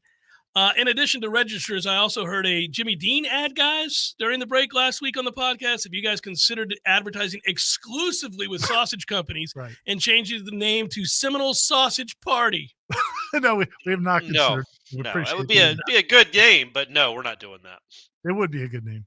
By the way, we did answer that question, Curtis, your last question about do we think we're going to change our offense identity to be a pass-first team in order to open the run? Kind of happening. Yeah, I think it's happening right before our eyes. Ira promoted Clausen's post-game comments and the praise he heaped upon the Noles. This is from Sean. Maybe not as on the nose as Dino Babers' comments, but after listening a little closer, do you guys think his comments were more adversarial than praise? No, I think they were more praise. I think he respects the hell out of Mike Norvell. I will say this: I do think he's saying it through clenched teeth. I think he hates the fact that he even said it during his press conference. He said, "I thought we had passed them," And now I realize they've, Jesus, Dave. well, that's ludicrous, but anyhow, it speaks to his mindset. Right. Like he really believes that they should. Well, Dave, you're in the wrong place, buddy. But he believes it, man. Let me tell you what I believe about that situation, and we're watching the transformation of college football right before our eyes. I believe, and this is a bigger topic that we could get into, but when we talk about transfer portal and NIL, schools like Wake Forest are effed. Yeah. Their best players get gobbled up by the better programs. Okay, right. So the junior seniors are off somewhere else. I know they got a kid at Notre Dame and they got another kid somewhere else. Right. All right. That's akin to this basketball program being effed because of the same reason. You're not going to win those battles that Ham used to be able to win. Now, if UCLA, North Carolina, or Kentucky decide they really want a kid, Ham could have beat them out under the old system. Mm-hmm. Yeah. And it breaks my heart, but I think that they're akin. I think that Wake is screwed. It's going to be a challenge. Right. Sure. And I think Wake is screwed for the same reason that Florida State basketball is screwed in that way. Sorry. Corey didn't want to jump in on that? I agree. Sad to say, but yeah. The one thing I would say, though, the only thing I'd say on that a little bit is there are players on this Florida State football team who could have gone and gotten better NIL deals at other schools. They got an NIL deal at Florida State, but they liked what was being built here. Yeah, well, they it's a liked nice playing combination together. And like whatever amount of money Jordan Travis is making this year in NIL, it's a healthy amount. He could have gotten more elsewhere. Yeah, he could have taken a one-time offer to go and be in not a better situation. Right. So that's all I'm saying. Like that's where I do think you have a chance. Where you might be able to keep if you get the circumstances right, you may be able to not have to always be the highest bidder or even one of the 2 or 3 highest bidders. It's but it's tougher for sure, no question. Especially with the Scotty Barnes, people like that. That's going to be tough to get the Scotty Barnes. Ira writes Steve. So, man, I get a break after this. Thanks for leading most interviews. You start the questions. Yeah. Okay. This might be a dumb question, but since everyone else seems to be asking a follow-up or a double question now, Ira. Or a multi-layered question. Multi-layered I brought in last week. Will you please up your game and try a hat trick this week when you interview? 3 for 1. Go for a 3 for 1. I got a 3-part question, Mike. I jokingly said it one time. And he gave you a stare? I think he laughed, sort of. No, I think you've earned that. You could maybe give it a 3-part question. Here's the little secret about 2-part questions. In general, they're pretty awful because they're hard for the person you're interviewing to remember. A lot of times they won't answer the second part. Yeah, they'll only answer one of the parts. And then even if they do, a lot of times they'll answer the first one and they'll kind of give that one short shrift because they've got another one. The problem is in that setting, sometimes if you see the shot clock winding down, this is going to be a 20-minute press conference and you're asking a question. There's only a couple of minutes left. You're probably not going to get the microphone again. So that's kind of why I feel like you need to do it. Otherwise, because people will ask 2 completely unrelated questions early in a press conference, and to me, that's not the way to go. So I'm not going with a 3-parter. Damn it! It's a good idea, but I don't think I'll ever do it. Not doing it. I wanted you to give it a go. Seminole Headlines, 93.3 Real Talk Radio, Warchant TV. Step into the heart of Tallahassee at the Challenger Learning Center for Impact Week 2023, November 13th through the 17th. Kickstart a fresh fall routine with HelloFresh. HelloFresh handles all the meal planning and shopping to deliver everything you need to cook up a tasty meal right at home. They do the hard part, and you get to take the credit. Ever wish you could spend less time planning, shopping, and cooking for the family and more time with the family? From easy time-saving breakfasts and family dinners to kid-approved lunches and snacks, HelloFresh has what it takes to keep everyone, including you, happy and satisfied. When you get HelloFresh, you know you're getting top-notch produce since it travels from the farm to your door in less than 7 days. Life during football season has always been crazy in our house. I cover a top 5 football program. My wife has a full-time job. We've got kids' activities. And there's not enough time to eat the meals we want to eat at our own house. Thanks to HelloFresh, we have delicious, trustworthy meals delivered to our door, saving us precious time to recharge and break bread together as a family. Go to HelloFresh.com/50headlines. That's 50 headlines and use code 50headlines for 50% off plus free shipping. That's HelloFresh.com/50headlines, 50 headlines, and use code 50headlines for 50% off plus free shipping. That's HelloFresh, America's #1 meal kit. UC Kinetics, 850-391-4280. That's 850-391-4280. 850-391-4280. This is Jamie McClenney of Trek Financial, co-host of Cover Your Assets here on Real Talk 93.3. Since three of the largest bank failures in U.S. history last March, the S&P 500 is up over 10% as D.C. politicians added an additional $1.5 trillion in spending after raising the debt ceiling. This rally has been extremely narrow as a handful of mega cap stocks are responsible for over 70% of the gain on the S&P 500 year to date. The yield on the 10-year Treasury has been below the 3-month rate for over 200 trading days, the longest streak in 6 decades. As one economist quipped, ignore these signals at your own risk. Managing downside risk is one of the biggest challenges that you will face in retirement, but a clearly defined risk management protocol can help to mitigate large drawdowns in your retirement nest egg. If you're concerned about where all of this might be headed, give me a call at 850-900-5200 and schedule an office visit to discover the risk in your current portfolio. Investment advisory services offered through Trek Financial LLC, an SEC-registered investment advisor. So everybody knows, Eddie, that you are a spectacular cook. Of course they know that. If they go into Bumpa's, the food is always good. I mean, everything on the menu. Everything at Gordo's is delicious. I always, of course, get the bungalow chungla, as I call it. The bungalow chung, Jeff? Is that what is the pork? The bungalow chung, Jeff. Okay, the bungalow chungla. It's delicious. All these things, all the items, everything you do, a master cook. But, sir, I would ask you, what is a skill that you possess that you're particularly proud of that nobody would know and that you could share with us here? Growing hair, Jeff. Growing hair. You're an asshole. Gordo's, bringing the flavor and flair of Cuban food to Tallahassee since 1996. Life is stressful. Dinner shouldn't be. That motto is why Register Sausage has been doing business in the Florida Panhandle and Lower Alabama for over 75 years. A proud sponsor of Seminole Headlines, Register Sausage always provides the best Southern smoked sausage to over 140 grocery stores and restaurants throughout the Southeast. Headliners have discovered the Register's difference. You can too. To find a store that carries Registers near you or to buy directly, head to registermeats.com. That's registermeats.com. Register Sausage. Yay, sausage! Seminole Headlines returns now. Head to YouTube and search for Warchant TV today to catch the show live or on demand. Now, here's Jeff Cameron, Ira Schofel, and Corey Clark. Corey, you're going to like this one. I just read it a moment ago. I think we might all like it. Alejandro gave us this question. He writes, boys, we're winning the national title. Are you aware that the only kick that Aguayo missed in 2013 was in the blowout win over Wake Forest? It's meant to be. I'm glad that he missed the kick this weekend. You take the perfect pressure off of him in a game like that. You guys feel the same? National championship bound because of that. I heard Tom Lang talk about that earlier in the week. So, but no, I want my kicker to be perfect. I don't like what I saw there. Might be time for Etsu to step up, Jeff. He's ready. I talked to him last week. Our guy Ryan is 42 out of 42 on extra points and now 9 out of 10 on field goals. Well, I thought he was better than that. I thought he was 10 of 11. 10 of 11. So he's 52 out of 53 kicks this year. Yeah, he's been really good. Corey's thinking maybe it's time for a change. Just saying, Keltner hasn't missed a kick all year. Not one. Throwing that out there. Not one. Fair point. And he's just been sitting over there seething. Yeah, he's fresh. He's got a fresh leg. He's ready to go. I'm telling you, one more glimpse of weakness, and that's the end of it for Fitzy. Yeah. Brandon writes, 8 weeks into the season, how would your Heisman ballot shape up? Hey, I'm a Heisman voter.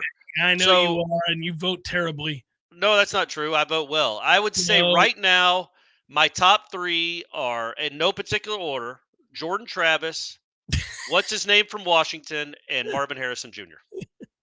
What are you laughing about? Not bad. Who would you have? You said no particular order, right? I said no particular order. Who would you have? I don't think it's crazy to have Jordan Travis in the top 3. He's an undefeated quarterback. I'm never voting for the Michigan quarterback. You cannot convince me he's one of the top 5 players on that team. He is a fine quarterback. He is a game manager. They win games when he throws for 111 yards. So it is ridiculous that who's the fastest rising star, though, on that list now is that running back at Oklahoma State, which is insane. Yeah. Well, yeah, I'm not voting. You think an Oklahoma State running back is going to win it? No, I don't. I'm saying he's the fastest rising star on the list of people. Like, he came out of nowhere. Nobody was considering him at all, and he's now a top 10 candidate. Well, they were god awful early in the year, and all of a sudden, think about that. They lose to South Alabama. Their program's in shambles. And are we going to be shocked when they beat Oklahoma? Because I'm not. No, their offense found it. Gundy was right when he was talking about they just got to do some things differently, man. We made fun of him back in early September. He's figured it out. Well, they went to that running back, and they've just been riding him the whole time. And dude is rushing for 250 yards a game. It's just crazy what he's done. I don't know. I haven't given the Heisman a single thought. I do think Jordan's going to beat in New York. I think I would agree with that. I think that Jordan's which is great. Which is all I really care about. I hope he gets there. It would be awesome. Right now, I'm leaning towards Marvin Harrison. Because I don't think that Ohio State offense is very good at all. I don't think that quarterback is very good at all. And I think people are tired of voting for quarterbacks. Jordan has a chance to, if Miami could be sort of marquee, you're playing at the Swamp, you've got an ACC championship game, he can impress voters. I just don't know if the competition level will be enough. This kid, Marvin Harrison, gets Michigan, and he gets a Big Ten championship game against that vaunted Iowa. And he might have get a Michigan that doesn't know his signs, which they're not even know who Marvin Harrison is. Back to the questions at hand here, boys. It's Back to the Future time. Go with me here. It's late June. We're arguing about the godforsaken soul-sucking conference and making fun of Jim Phillips. Suddenly, October 23rd, Corey appears in a vision flying down Snuggy Hill like a bald white eagle of vitamin energy. He tells you guys that we're 8-0, just beat the brakes off Wake. Half the stadium was filled with Noles, and the playoff is on the table. How are you celebrating? Let's appreciate mattering again. Eat registers. Get your teeth fixed by Birch. You say if in June if I had come down, it's cool, man. I'm trying not to take it for granted. It's really neat that they're back in this spot. I didn't know if they'd ever be back in this spot certainly anytime soon because the depths were so low. But yeah, here they are. They're they have a chance. There's nobody in the country you'd be like. I know you said you would pick Michigan, right? But it's not like you would pick Michigan to blow them out. Like Florida State belongs on the field with anybody in the country. They can beat anybody in the country. Yeah, it's really cool that they're in that spot now. It's it is. It's really cool. Just full stop. It's really cool. Also, it's a perfect year. Like they got right. It's just the right time. Like next year, they're not going to be a national championship caliber team, in my opinion. But I think they'll be very, very good. They could win the ACC and all those things. But I also think if you start projecting ahead with some other programs where they're going to be, this year works perfect. Right. And they picked a really good time to get good. And one thing that Dave Clausen said, and Dino Baber said, and I think we would all agree with, is that they did a great job of retaining, understanding the situation, that the opportunity that was there. Right.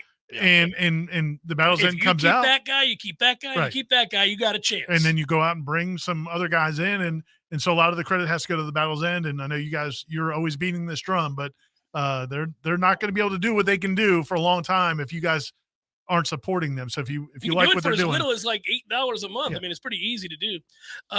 David writes, "Hey gents, no question, just an observation. I had the honor of being amongst that great FSU fan section, in Winston-Salem on Saturday. I had a friend with me who isn't really a big-time college football fan. During the coin toss, he commented on the noticeable size difference between the two teams, saying about Wake, they're in big trouble." Very cool considering where we were 2 years ago. It's great to be near the field and hear the uncensored Odell in the third quarter. I bet. Yeah, I'm sure. Yeah, you get to hear it all at Wake. There's nobody making any noise. Everybody can uncomfortably hear everything that is said in and around the stadium there. It was at Wake when Jimbo was dog cussing Xavier Lee from the coach's box. Yes. And they were doing the construction, so all the fans in front of him could hear it. And oh man, Jimbo was losing his mind. And there were people with like kids in the stands. Looking back. Well, they should have been on the hill. Yeah, they should have been. Take it to the hill, kids. Yeah, that's right. Josh writes, "How about Deuce Spann as a kick returner, huh? Is he poised to become the most dangerous weapon we've had there since Kermit?" Oh, yeah, I think he already is, probably more so. The way he's progressing and that size with that speed, that is silliness. Yeah, it's fun to watch him in the open field. And I'm not going to point out who I was sitting next to, but when he catches the ball 4 yards deep in the end zone, the initial reaction is, "Hey, man, what are you doing? Don't do that." But Deuce, when the Deuce gets loose, Ira, it could be a 105-yard touchdown. Hey, when he catches it 5, 6, 7 yards deep in the back of the end zone. If I'm in that box, you hear LHS. Yep, Ready go. to run. Let's If he go. catches it by the back pylon and barely keeps his feet in, I want him to He's gotta stop go. and Let's go. baby. Make a play. Get loose. You can't have a 109-yard kickoff if you don't take it out from 9 yards. Not a huge fan of the return to the 20-yard line and the back block in the back, putting you at the 9. Yeah, I've seen that a Hey, few this times ain't Willie in my- Taggart's team, Ira. You're right. That stuff ain't happening. Do span era where guys are motivated. They don't have to block illegally for do span. He's got the kind of wheels that gets out in front. Just barely touch a guy, and it's probably get off in to his the way races. a little bit. That's all Deuce needs. Jason writes, gentlemen, Dabo just unleashed an unhinged rant on a fan. Clemson is floundering on the field, and their recruiting is starting to suffer. So I ask you, will we see the Swinney family Christmas tree on the curb this holiday season? Dabo to Texas A&M. That would be incredible. That like Texas A&M takes another just disgruntled, completely disillusioned coach that had won a championship before. I will say this though, man. Like I don't know. I feel like Dabo. We all feel like Texas A&M's got that cult feel to it. I feel like Dabo would like that kind of environment, like where everybody's like paying homage to him and it's all about him. I could see him being enticed by that, especially if he's not getting the You think he could do the all the adulation. He's all the booting, slapping, and doing all that stuff.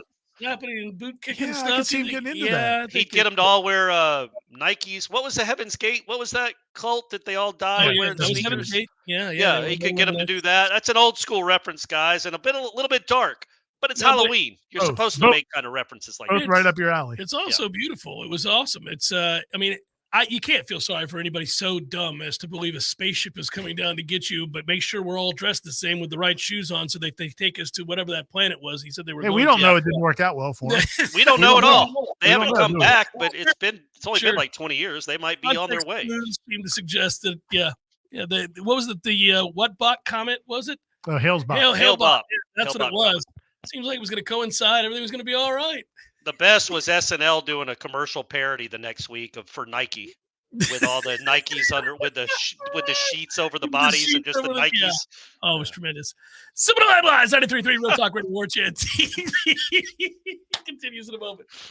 Now, A shooting took place early Friday morning, leaving 2 men with gunshot wounds. Officers were in the area when they heard the gunshots coming from the 1800 block of Mill Street. Crowd was located attempting to disperse from the event. Officers discovered a man with a gunshot wound to his wrist. A second man was discovered with a gunshot wound to his ankle. Their injuries were both non-life-threatening, and both victims were taken to a local hospital for treatment. It is unclear if the victims were the target of the shooting, and no arrests have been made. This is an active and ongoing investigation. A fire broke out Saturday afternoon at a hurricane debris site in Jefferson County. Jefferson County Fire Rescue posted pictures to their Facebook of the fire that was reported at the Goldberg location. It is believed an ember from the fire pit ignited a 40,000-yard pile of debris. It was determined they would contain it with fire breaks and extinguish only what had spread beyond the pile. A fire watch has been established to monitor the situation. This is Rachel Anay with your Real Talk 93.3 Local News Update, brought to you by Macklemore Systems, Tallahassee's go-to Mac store. Check them out online at MaclemoreSystems.com.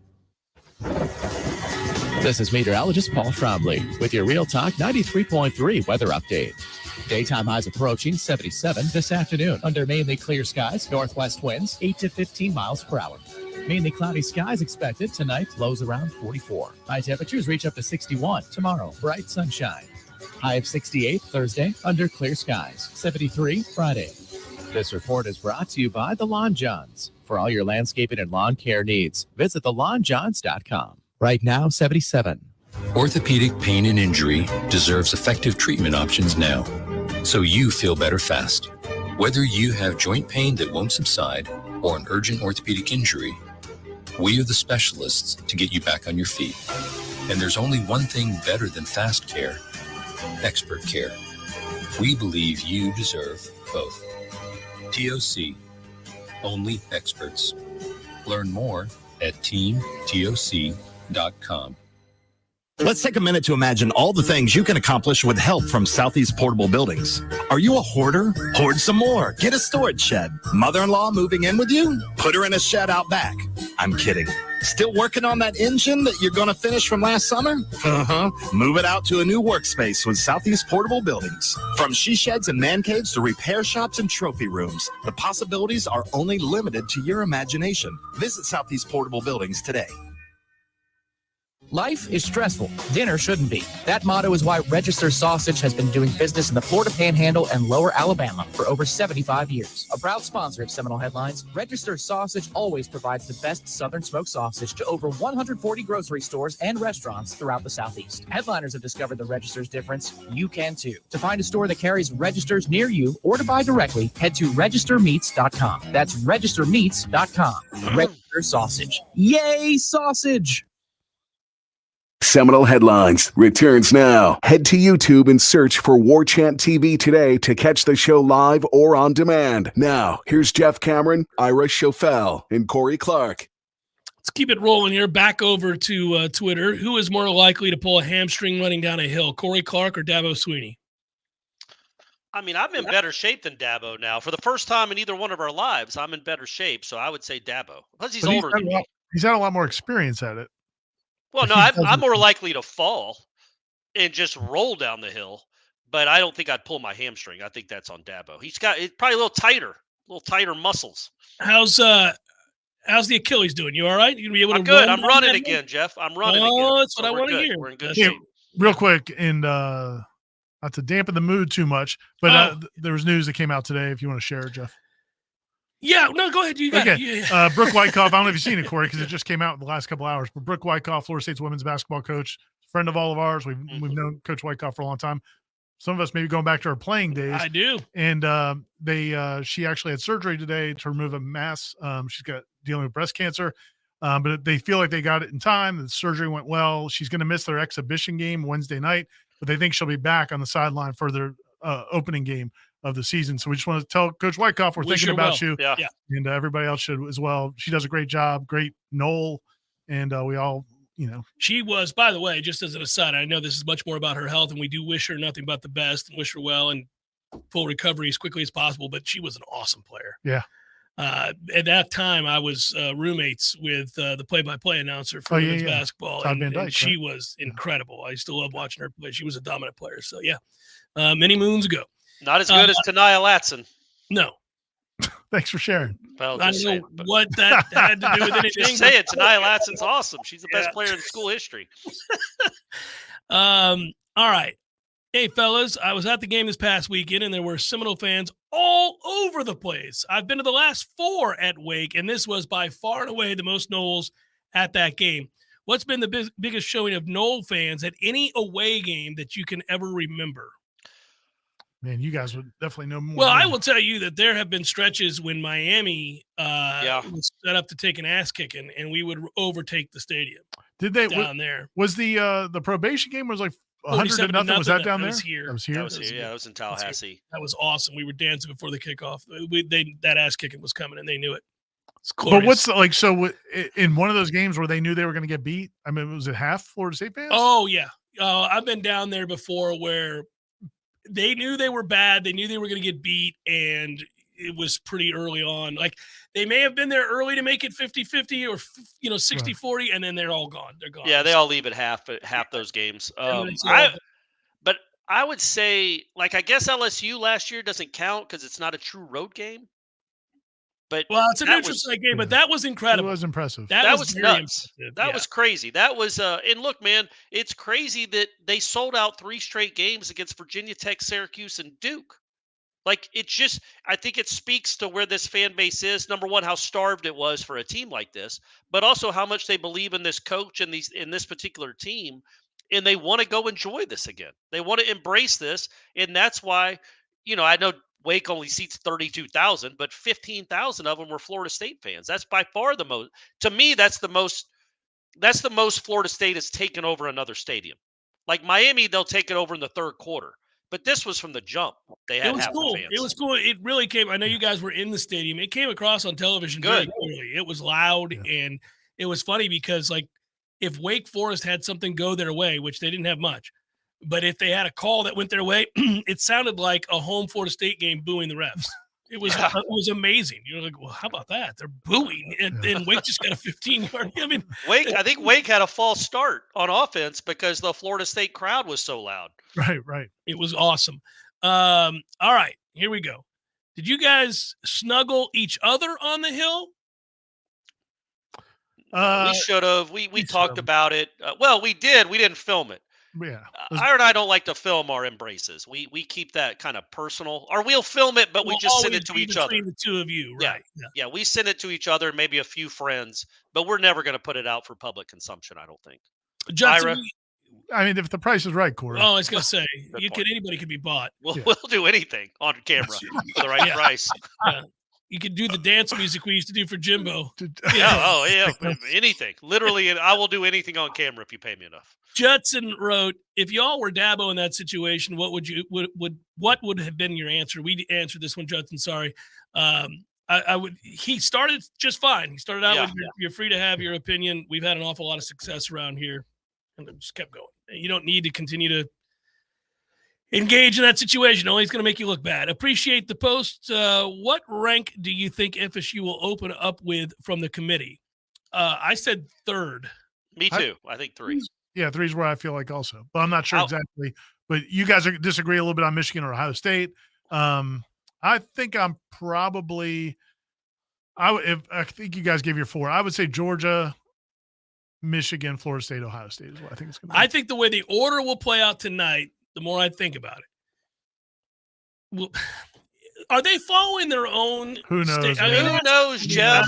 Okay. It's been 9 years since we paid attention to this dumb show, and I assume it's the same stupidity it was 9 years ago. Yeah, if they're following their own modus operandi the way they've described it in the past, then they have to probably put Ohio State 1 and Georgia 2 and Florida State 3 and right. And whatever gets, if it happens, and again, there's a lot of football left to be played. I'm not predicting anything, and I'm knocking on wood. Whatever gets Florida State to New Orleans is all I'm rooting for. That's all you want, yeah. That's all I'm rooting for. What are the chances Clemson stops taking live callers on the coaches show starting next week? Yeah. No, then that would mean that Tyler won, and Dabo's not going to give Tyler from Spartanburg the satisfaction of ending his call-in show. During next year's ACC Media Days, can you all bring Tyler with you for your interview with Dabo? Dabo, before I give you some of my questions, we wanted Tyler to weigh in. Coach, I believe you guys know one another. That would be ideal. Why have we abandoned our very successful 2-back set from last season? It was unstoppable, guys. That's Lindell wants to know.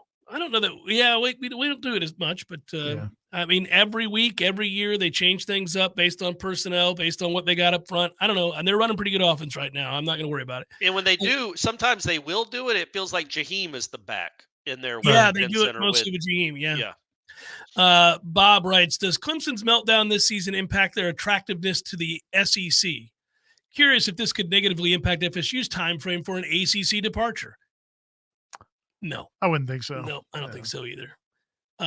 I'm reminded because there are plenty of people who have sent pictures in of the gentleman who asked Jimbo about his loyalty when that happened.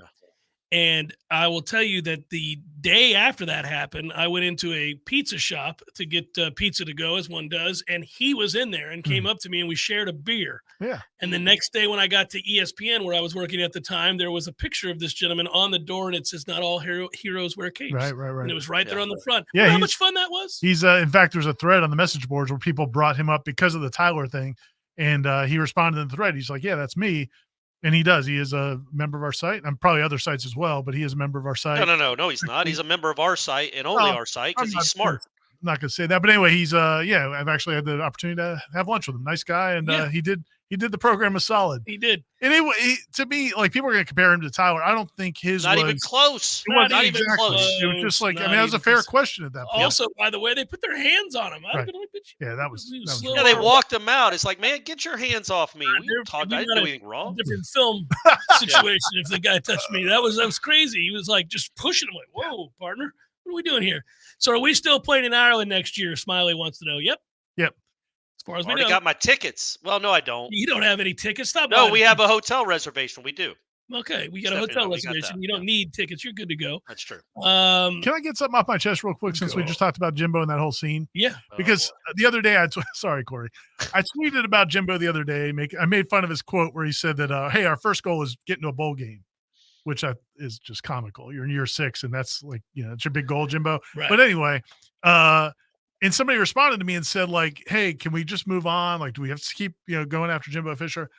Just want to say again, like, and the reason I want to bring it up is because that week where the coaches show, and the reason Mike from Tallahassee did what he did was because it was insane the fact that he had basically already taken this job to Texas A&M, and was still at Florida State trying to coach out the rest of that season when we knew he was leaving.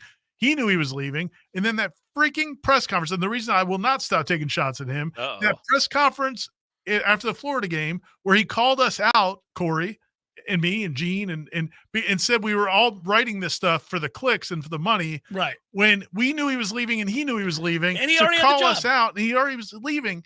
Anyway, that's just been bothering me all week. And so if you see me take shots at Jimbo when I'm 80, that's going to be why. You sound like Dabo going against Tyler from Spartanburg. I'm not putting down at Jimbo. No, but also, can we talk about how dumb it was for him to leave? How we like in College Station, Jimbo? How's your career arc gone? He'd tell you his bank account's doing all right. He doesn't care about that. He literally wants to win championships, and he sucks. And that program sucks in year 6. I will just say this: it was so broken here, he could not have got it back it was together. past the point where he would have never got it turned around. But he could have made some better decisions along the way. I bet he would have been better than Willie, and maybe Norvell could have taken over from Jimbo in year 2019. Than I'm Willie. not sure that's true. Yeah. No, man, it was completely broken. Completely broken. I know, but you never know. It was completely broken, and everybody in the world hated him. Well, that didn't help. Yeah. Every single person that worked over there, everybody he spoke to, everybody he encountered, everybody he waved to, everybody he looked at, I remember when we hated him. When we wrote the Jimbo Chronicles thing, and we kind of aired some of the dirty laundry after he left, and somebody on the staff who'd been there for a long time, I ran into him. He's like, man, I thought, where's the good stuff? I was like, man, I thought wrote some of the good stuff when he was winning a lot of games. But hey, this isn't Jimbo. This isn't about Jimbo anymore. He's in College Station. You got to coach. We got to coach the Florida State fans like. Yeah, it's they're in a good situation right now, but it's always fun to reflect from whence they came. So it's good. Like there was a long stretch, guys, where none of this was possible. We only have a minute left. I'm not taking any more questions. And so that's and again, one last thing. So the thing about the article that ESPN ran by David Hale and Andrew Adelson, who I like just fine, but that article 4 years ago, whenever it was, that just trashed FSU and trashed the university as much as it did anything, and explained why Jimbo had to leave because the resources weren't there and why they failed Willie and all this.